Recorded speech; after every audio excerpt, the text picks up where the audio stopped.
Now let's start. Okay, मैकिन ये Unix operating system बता रहा था शायद मैं। क्यों? हेलो हेलो, देखिए चलिए। हाँ, Unix operating systems are used in widely sold workstation products from Sun Micro System. Sun Micro System के द्वारा ये वाइडली सोल्ड वर्कस्टेशंस है, ठीक है। Silicon Graphics comma IBM and number of other companies इनको खरीदती है, ठीक है। Unix is written in C language. Unix जो ऑपरेटिंग सिस्टम है वो सी लैंग्वेज में लिखा गया है। Both Unix and C were developed by eighty and T. दोनों कहाँ पे डेवलप की गई है? AT and T lab, Bell laboratories में इसको डेवलप किया गया है। And freely distributed to government and academic institutions, causing it to be ported to a wider variety of machine families than any other operating system। और एक ये freely government को provide की गई है, डिस्ट्रीब्यूटेड की गई कि आसानी से। और कई बहुत जगह एकेडमिक्स में आप यूनिक्स ऑपरेटिंग सिस्टम देखेंगे भी है। जैसे आपके यहाँ वो स्मार्ट बोर्ड लगा हुआ है, हेलो, स्मार्ट बोर्ड देखा होगा आपने, हेलो। स्मार्ट क्लासेस आप देखते थे वो जहाँ पे आप लेते थे स्मार्ट क्लासेस, तो वहां पे वो जो उसमें कौन सा ऑपरेटिंग सिस्टम पड़ा है, कभी ध्यान दिया, गौर किया? विंडोज ऑपरेटिंग सिस्टम उसमें नहीं है, उसमें लिनक्स और यूनिक्स ही है, वो आप लोग यूज करते हैं जो। एक मिनट नोट कर, वेट करिए।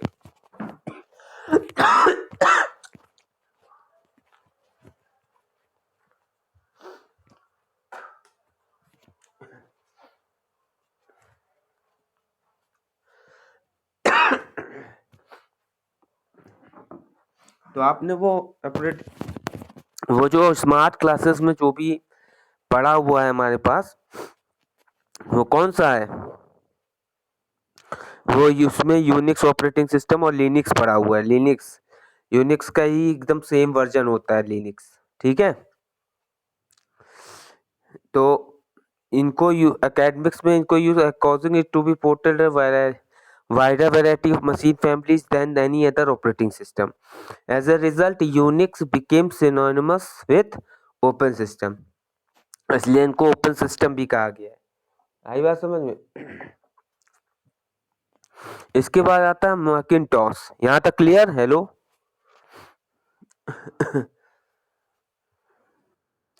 ठीक है। मैकिन्टॉश ऑफन कॉल्ड द मैक। मैकिन्टॉश जो ऑपरेटिंग सिस्टम है ये एप्पल कंपनी द्वारा यूज किया जाता है, ठीक है। एप्पल के लैपटॉप्स में मैकिन्टॉश ऑपरेटिंग सिस्टम पड़ा होता है, और जो इसका मोबाइल होते हैं उसमें iOS ऑपरेटिंग सिस्टम इंस्टॉल्ड होता है। Often called the Mac, introduced in 1984।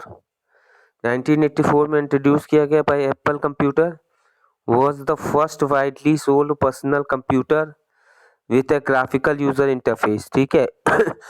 1984 में इंट्रोड्यूस किया गया एप्पल कंप्यूटर के द्वारा, was the first widely sold personal computer with a graphical user interface। Widely sold personal computer था जो कि graphical GUI based operating system था, ठीक है।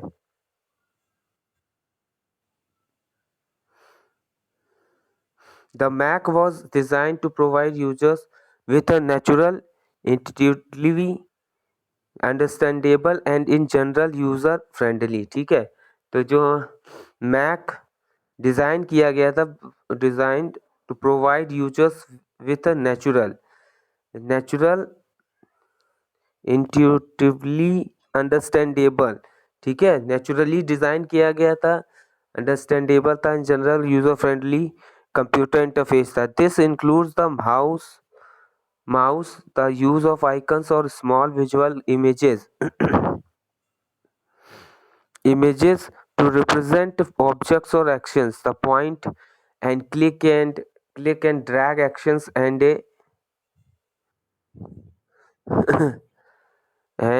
a number of window operations ideas ideas वगैरह ये सब सारी चीजें इसमें, ठीक है। सोलारिस इनका एक वर्जन था, is a computer operating system develop by Sun Micro System के द्वारा इसको डेवलप किया गया है। It is certified as a version of Unix, ठीक है, और एक ये वर्जन ऑफ यूनिक्स था, ठीक है, Solaris. Linux known as GNU oblique Linux is a computer operating system. Linux also runs on mobile phones, tablet computers, video games console, Android systems in wide use on mobile devices. It built on the Linux kernel, ठीक है।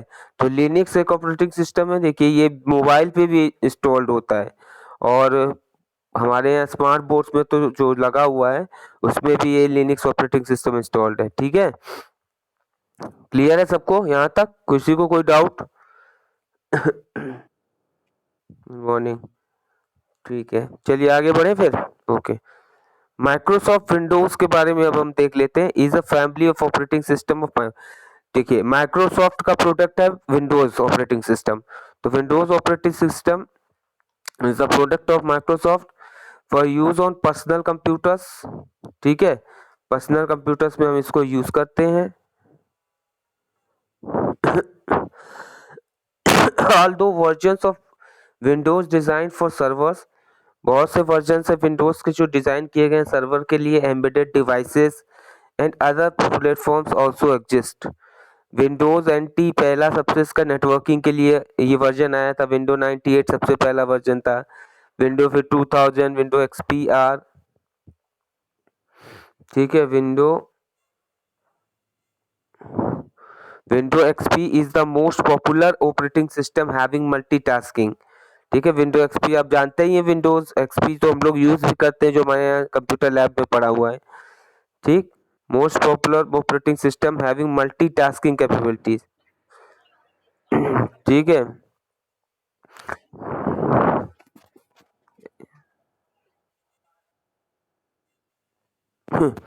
Multitasking capabilities, Windows has been designed by a company called Microsoft Corporation। Microsoft Corporation के द्वारा ये design किया गया है। Hence it is also known as MS Windows। These products are generally categorized as follows। अब ये कितने टाइप के विंडोज होते हैं विंडोज ऑपरेटिंग सिस्टम, तो उनके बारे में बता रहा है। पहला एक 16 बिट ऑपरेटिंग सिस्टम एनवायरनमेंट है। देखिए जो हमारे पास ऑपरेटिंग सिस्टम होता है, कंप्यूटर होता है, वो कई बिट ऑपरेटिंग सिस्टम पे डिपेंड होता है कि 16 बिट है, 64 बिट है, 32 बिट ऑपरेटिंग सिस्टम है। तो ये it depends on the micro processor कि 16 बिट ऑफ माइक्रो प्रोसेसर है कि 32 बिट माइक्रो प्रोसेसर है या 64 है, अलग अलग आते हैं, ठीक है। क्लियर है ये चीज? पता है कि नहीं 16 बिट ऑपरेटिंग सिस्टम क्या होता है? हेलो सबको, हेलो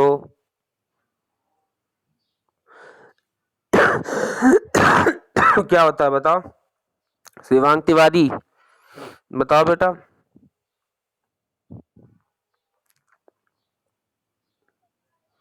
शिवांग बताओ, कह रहे हो तुम पता है।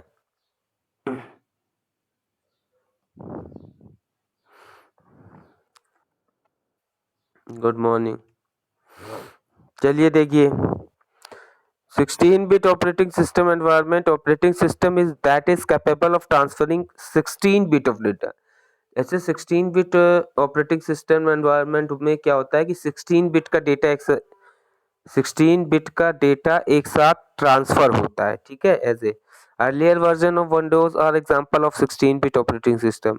पहले जो वर्जन्स आते थे विंडोज के वो 16 बिट ऑपरेटिंग सिस्टम होते थे।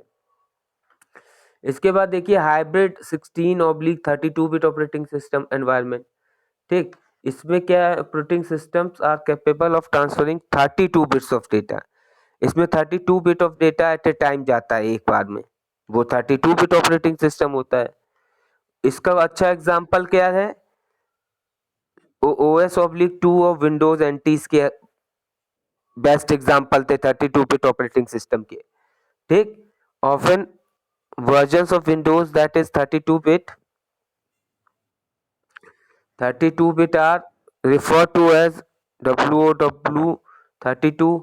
Today, 32-bit computers and operating systems are being replaced by 64 computers and operating systems such as 64-bit versions of Windows 7. ठीक है,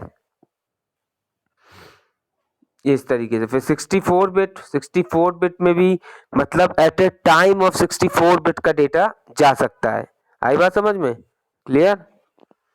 तो इसमें भी वही चीज है, रजिस्टर 64 नंबर bit numbers.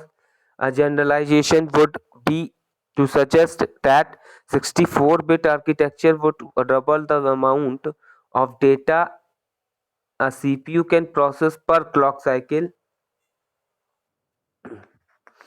ठीक है, per clock cycle users would not a performance increase because a 64-bit CPU can handle more memory and large files. तो 64-bit जो ऑपरेटिंग सिस्टम्स होते हैं वो क्या करते हैं कि बहुत ज़्यादा मेमोरी भी यूज़ कर सकते हैं, हैंडल कर सकते हैं और बहुत ज़्यादा larger files. On the most attractive features of 64-bit of processors is the amount of memory the system can support. 64-bit architecture will allow systems to address up to 1 terabyte, कम से कम 1 terabyte का data, ठीक है, of memory. The modern 64-bit Windows memory comprises Windows XP 64-bit edition for IA64 systems और Windows XP Professionals edition is for AMD 64 systems. ये इस तरीके के इनके पहले अब जो प्रोसेसर AMD करके आता था AMD 64, तो वो ठीक है। क्लियर है यहाँ तक? हेलो सभी को? चलिए अब हम देख लेते हैं। अब इसमें हम देख लेते हैं, अगला हमारे पास आता है कि operating systems can be class. Operating system कितने टाइप क्लास के होते हैं, क्लासिफाइड मतलब उसको उनको अगर डिफाइन किया जाए तो देखिए, एक तो होता है multi user, multi processing, multitasking, multi threading और रियल टाइम। इतने टाइप के होते हैं। क्या क्या होता है भाई? मल्टी यूजर में क्या होता है कि एक से ज्यादा users can run to the program. एक से ज्यादा यूजर किसी प्रोग्राम को एट द सेम टाइम अगर रन कराएं कंप्यूटर पे, और तो some operating system permits hundreds और even thousands of concurrent users एक साथ वर्क करें, तो वो मल्टी यूजर होता है। आई बात समझ में? हेलो, ठीक। मल्टी प्रोसेसिंग जो होता है वो supports running a program on more than one CPU. मतलब एक से ज्यादा प्रोग्राम एक सीपीयू पर रन कराए, तो वो मल्टी प्रोसेसिंग हो गया। प्रोसेस होना, एक से ज्यादा टास्क एक साथ प्रोसेस हो, साइमल्टेनियसली हो, बट डिवाइड हो जाए, उनकी मेमोरी अलग अलग डिवाइड हो जाए, तो वो हमारा multi processing. Multitasking allows more than one program to run concurrently. एक से ज्यादा प्रोग्राम एक साथ एक ही समय पे, कंकरेंटली का क्या मतलब होता है? स्पॉन्टेनियस, एक ही इस टाइम पर एक से ज्यादा प्रोग्राम अगर रन हो तो वो हमारा मल्टीटास्किंग कहलाता है। क्लियर? मल्टी थ्रेडिंग होता है allows different parts of a single program to run concurrently. इसमें होता है allow different parts of a single program to run concurrently. तो डिफरेंट पार्ट्स, किसी सिंगल प्रोग्राम के डिफरेंट पार्ट्स मतलब अलग अलग पार्ट्स में उसको डिवाइड करते हैं और वो रन करें एक साथ, तो वो हमारा मल्टी थ्रेडिंग कहलाता है। ठीक है? और रियल टाइम क्या होता है? Response to input instantly. General purpose operating system such as DOS and Unix are not real time. ठीक है? तो रियल टाइम ऑपरेटिंग सिस्टम वो होते हैं जो इंस्टेंट इनपुट रिस्पॉन्ड करें to input instantly. General purpose operating system जैसे कि डॉस और Unix are not real time. DOS और जो यूनिक्स ऑपरेटिंग वो रियल टाइम नहीं होते, रियल टाइम ऑपरेटिंग सिस्टम अलग होते हैं। ठीक है?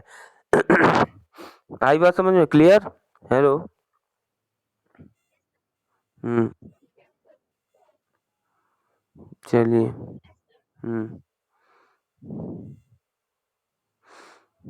इसके बाद हम बात कर रहे हैं, चलिए यहाँ तक किसी को डाउट? डाउट तो नहीं यहाँ तक किसी को कोई? चल आगे चलिए आगे देखते हैं। अब इसमें दिया क्या कह रही हो? कौन बोल रहा? कौन सा चीज? लेट आई थी तुम अभी क्लास में? हाँ तो दोबारा बेटा कहाँ वहाँ पीछे से हम करेंगे, अभी यहाँ से देखो और उसको तुम पढ़ लेना। इसमें कहाँ पे तुम्हें डाउट लगे तो तुम मुझे बताना, नेक्स्ट क्लास में मैं उसको डिस्कस कर दूंगा, ठीक? हाँ, अरे हमने कल यूनिक्स ऑपरेटिंग सिस्टम छोड़ा था, ठीक है, और आपको आपको वहीं से कवर कर रहे हैं। अब हम यहाँ पे आ गए पेज नंबर 9 पे, ऑपरेटिंग सिस्टम एंड फंक्शंस। ये बताएंगे आज, आज इसको भी खत्म किए दे रहे हैं, ठीक है। आज आप सभी बच्चे ध्यान देंगे, आज आपको हम सेकंड चैप्टर का भी एक्सरसाइज और क्वेश्चन आंसर भेज देंगे पीडीएफ बना के, ठीक है। हेलो, हाँ तो पहले हम ये इसके एक्सरसाइज और क्वेश्चन आंसर की पीडीएफ बना के आज मैं डालूंगा ग्रुप पर, तो सभी बच्चे वहां से नोट कर लेंगे। सेकंड चैप्टर कंप्यूटर नेटवर्किंग ध्यान रखेंगे, और इसको डिस्कशन उसको हम कल करेंगे, जब ये खत्म होगा पूरा चैप्टर तब उसको करेंगे इसको डिस्कशन, ठीक? सभी ध्यान रखेंगे बच्चे। आज हम लोग सेकंड चैप्टर का फिर तुमको भेज देंगे, अपना नोट कर लेना नोटबुक पे। और जितने बच्चे सभी जो नोटबुक पे नोट कर रहे हो, जब सेकंड चैप्टर पूरा कंप्लीट हो जाएगा तो मुझको आप उसकी पिक खींच के भेजेंगे सब, और फिर ताकि मैं चेक करूं कितने बच्चों ने काम किया है कितने ने नहीं, ठीक है? आई बात समझ में? चले कर लेना। अभी जो टेस्ट होंगे मई में तो इसी से आना है, ठीक है, ध्यान रखना टेस्ट में इसी में से रहेगा, ठीक? ओके, चलिए स्टार्ट करते हैं। Operating system functions. N operating system executes many functions to operate computer system efficiently. Among them four essential functions। जैसे देखो रिसोर्स मैनेजमेंट पहला एक फंक्शन होता है ऑपरेटिंग सिस्टम का। क्या होता है इसमें लिखा है कि जितनी भी रिसोर्सेज जो कंप्यूटर में अटैच है वो सारी चीजों को मैनेज करना। क्या करना? मैनेज।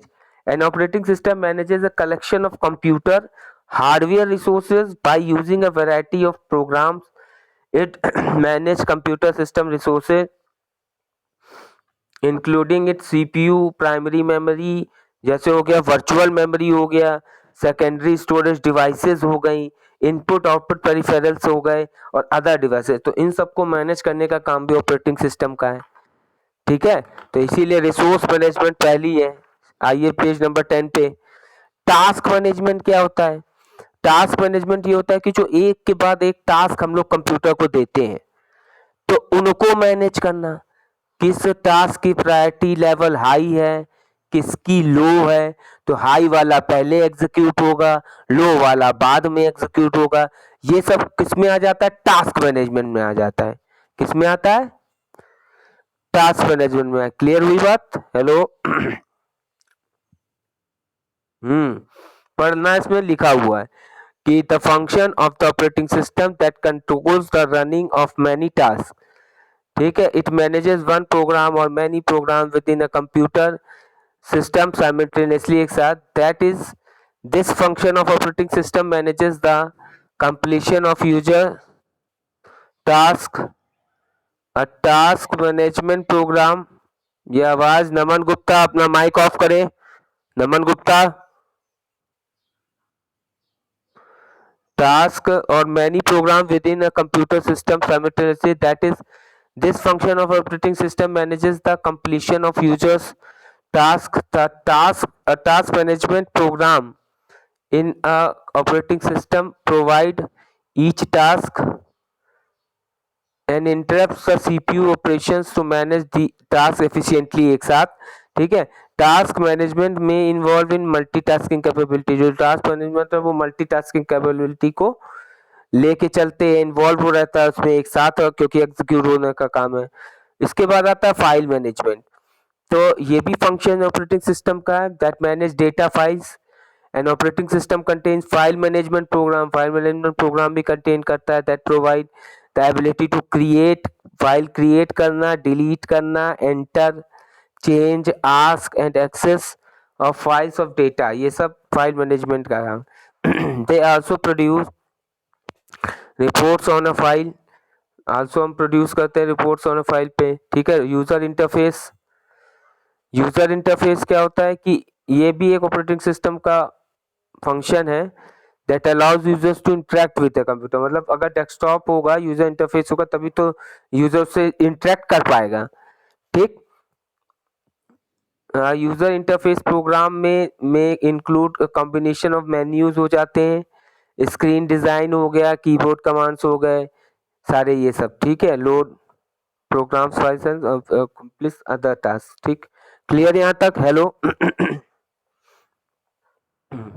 ठीक। अब इसके बाद हमारे पास आता है लैंग्वेज प्रोसेसर। तो देखिए लैंग्वेज प्रोसेसर हमारा वो होता है जिससे हम, जैसे कोई भी प्रोग्राम है, सॉफ्टवेयर है, जैसे लैंग्वेजेस वाले सॉफ्टवेयर, तो उसमें कंपाइलर, असेंबलर, इंटरप्रिटेटर और लोडर, ये चार चीजें होती हैं जो हमारे किसी प्रोग्राम को रन कराता है। आपने क्यों उस पर, आपने क्यू बेसिक पे काम किया है? हेलो? किसी बच्चे ने क्यू बेसिक पे काम किया है, जो प्रोग्रामिंग वाले सॉफ्टवेयर होते हैं? किसने किया है, नाम बताओ। क्या होता है अच्छा क्यू बेसिक, बताओ।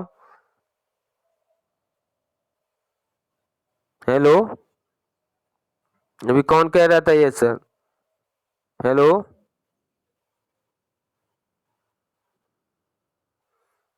बताओ। हेलो?